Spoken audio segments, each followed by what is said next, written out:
Hello guys, welcome back to our YouTube channel. അപ്പോൾ നമ്മളിന്ന് കാണാൻ പോകുന്ന വീഡിയോ എന്താണെന്ന് വെച്ച് കഴിഞ്ഞാൽ നമ്മൾ ഹെസിലും നൈറയും കൊണ്ട് ഫസ്റ്റ് ടൈമായിട്ട് നമ്മൾ ബീച്ചിൽ പോയിട്ടുണ്ടായിരുന്നു. ആ ഒരു ബീച്ച് എക്സ്പീരിയൻസ് ആണ് കേട്ടോ ഞങ്ങളിവിടെ അപ്ലോഡ് ചെയ്ത് കൊടുത്തിരിക്കുന്നത്.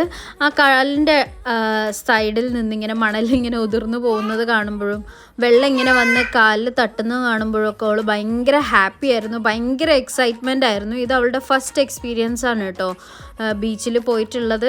അപ്പോൾ നല്ലൊരു ബീച്ച് സ്യൂട്ടൊക്കെ ഇട്ടിട്ട് നമ്മളവളെ കൊണ്ടുപോയിട്ടുണ്ടായിരുന്നു. ഇൻസ്റ്റാഗ്രാമിൽ കുറേ വീഡിയോസ് കണ്ടിട്ടുണ്ടായിരുന്നു. ഗ്രാസിൻ്റെ മണ്ടയിൽ കുഞ്ഞുങ്ങളെ വെക്കുമ്പോൾ, വെള്ളത്തിൻ്റെ മണ്ടയിൽ ഇങ്ങനെ കുഞ്ഞുങ്ങളെ വെക്കുമ്പോൾ അവർ ഭയങ്കര പേടിച്ച് കരയുന്നതായിട്ട്. അപ്പോൾ അത് ഇവൾക്ക് ആ പേടിയുണ്ടോ എന്നൊക്കെ അറിയാൻ ഞങ്ങൾക്ക് നല്ല ഒരു ആകാംക്ഷ ഉണ്ടായിരുന്നു. എന്തായാലും ഇവളങ്ങനെയൊന്നും പേടിച്ചിട്ടുണ്ടായിരുന്നില്ല. അവൾ ആ കടൽ വെള്ളം ഇങ്ങനെ കാലിൽ വന്ന് തട്ടി തലോടി പോകുന്നതൊക്കെ നന്നായി ആസ്വദിച്ചിട്ടുണ്ടായിരുന്നു. നിങ്ങളെ വീട്ടിലും ഉണ്ടാവില്ലേ ഇതുപോലത്തെ കുഞ്ഞുമക്കൾ? ഉള്ളവരാണെങ്കിൽ ഒന്ന് കമൻറ്റ് ചെയ്യൂ കേട്ടോ. Thank you so much for watching guys. By.